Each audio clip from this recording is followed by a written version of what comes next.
bien. Ouais. Alors vous avez déclaré, j'adore ce sport, je bosse comme un dingue, je laisse mon cœur sur le ring, quoi. Faut laisser le cœur, les tripes, tout. Ouais. C'est un sport qu'on peut pas faire, qu'on peut pas pratiquer à moitié. Ouais.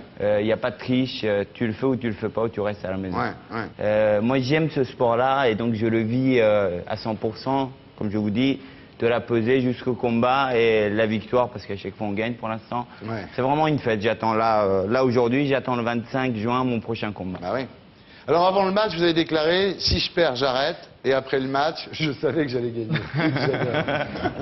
Comme ça je prends pas de risque. Si je perds, j'arrête. Voilà. Alors maintenant, il reste 2 rêves à réaliser. D'abord, réunir les ceintures. Hein. Ça, Mormec nous a expliqué. Donc WBA, c'est OK. Il reste quand même WBC, IBF et WBO. C'est le paradoxe de la boxe aujourd'hui. Ouais. Et la seule solution, c'est de la réunifier. Ouais. Il n'y a que ça de vrai. Ouais. Alors, l'autre rêve qu'il vous reste à réaliser, Maillard, c'est combattre un jour à Téhéran. C'est vrai. Votre Kinshasa à vous, quoi. Voilà, Ouais. c'est exactement Ouais. ça, parce qu'en fait, c'est pas ma génération, mais 30 ans après, on parle encore du combat d'Ali à Kinshasa. Ouais. Alors, pour rentrer dans l'histoire de mon sport, j'aimerais bien réaliser ce rêve. Voilà. Ça va se faire, vous croyez? Cet été, je revois des responsables, j'espère, mais bon, les rêves font avancer, si j'y arrive pas, tant pis. Mais les ayatollahs, ils sont contre la boxe? En fait, la boxe a été interdite après la Révolution. Ah bon? Elle a été réintroduite, réautorisée, je crois, dans les années 90, début des années 90. Ouais. Aujourd'hui, il y a beaucoup d'entrain dans les sports de combat, puisqu'en fait, en Iran, ils sont la 2e nation au taekwondo et 3e au karaté au monde. Ah ouais. Ah ouais. La boxe arrive tout doucement.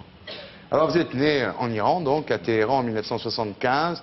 Maillard, ça veut dire compagnon de la Lune. Donc c'est Vénus, c'est l'étoile qu'on Voilà, voit, exactement. qu'on voit en premier, hein, compagnon C'est de la un prénom Lune. de fille, en fait. Ouais, ouais. Ah oui. Paradoxal, Comme- encore. Enfance difficile. Non, un Bah, peu... quand vos parents divorcent, c'est votre mère qui a la garde. Et au bout d'un mois, elle vous ramène à votre père. Déjà, qu'est-ce que vous y avez fait? Pourquoi? Elle voulait se remarier, donc avec un gamin dans les bras, c'est pas possible. Voilà. Elle m'a abandonné, tant mieux, parce que j'ai eu une enfance heureuse, un peu brouillon, puisque j'étais trimballé à droite à gauche. Bah oui, parce que mais- votre père, il vous confie à une tante dans une région très éloignée, dans le sud-est de l'Iran. Ensuite, vous revenez voir votre père à Téhéran. Il s'est remarié et la belle-mère vous renvoie. C'est pas de peau, quand même. Ouais, bon, bah, Hein? c'est comme ça, hein. Ouais. C'est comme ça. Enfin, votre père vous a choisi, vous, quand même. Il a renvoyé sa femme. Enfin, ça vous Voilà. aide pas. Alors, quand les ayatollahs prennent le pouvoir, votre père vous envoie en France, c'est une autre tante. Vous supportez assez bien le déracinement, hein? J'ai dû m'adapter, en fait, depuis tout petit, heureusement d'ailleurs, encore. Ouais. Heureusement que vous n'avez pas une mère, oui. Voilà, j'ai dû m'adapter à chaque fois. J'allais d'une tente, en fait, d'une ville à une autre. Et quand je suis arrivé en France, c'était comme si j'avais déménagé de Téhéran à une autre ville iranienne. Donc je me suis très vite adapté. Sauf que c'était Poitiers, quoi. Voilà. Ouais. Et vous connaissez? Non. Dieu m'en préserve. Alors là, vous vous mettez à la boxe, influencé par le cinéma quand même. C'est-à-dire, en fait, c'est la mythologie hollywoodienne, Voilà, les films ça, en noir c'est et ça. blanc, tout ça. Les, Ouais. les images, les films qu'on peut se rappeler, ces images en noir et blanc, ce ring, ce carré de lumière, comme je dis toujours, les gangsters, la petite fumée de cigarette, Ça vous voilà. plaisait, ça, ouais. Oui, c'est mythique, c'est particulier.